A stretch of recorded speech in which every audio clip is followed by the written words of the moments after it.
Kacoltay, kakitol nomtay, may mitsing e kagelay, chung lam makonin ongay zinasay, natusi makichay na ipoy.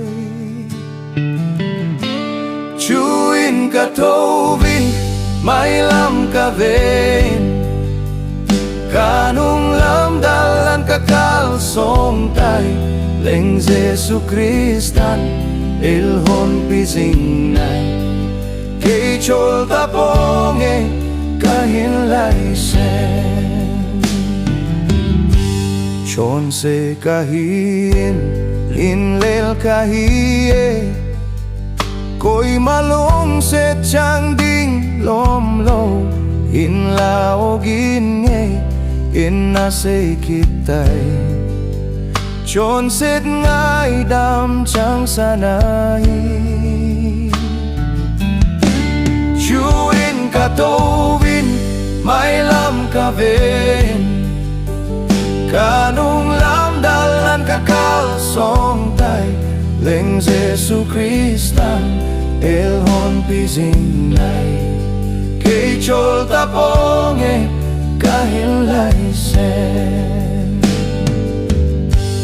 Lunggel say nading nay lo dien taken, kakanaw ngay ding nay lo ginchung lama kalung tim akon, napogi sa pelhan kay komati.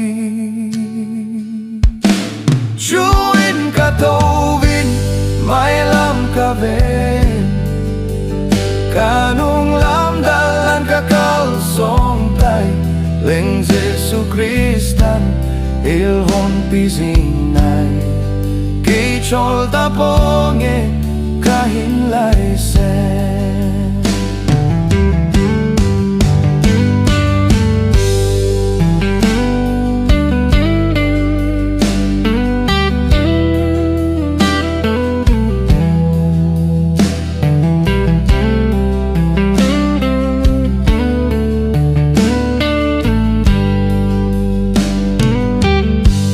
Chuin katovin, may lam kavin, kanong lam dalan kakalsong tay, leng Jesu Kristan ilhon pisingnay, kay chol taponge kahinlay sen. Chuin katovin, may lam kavin, kanong lam dalan kakalsong tay, leng Jesu Kristan ilhon pisingnay,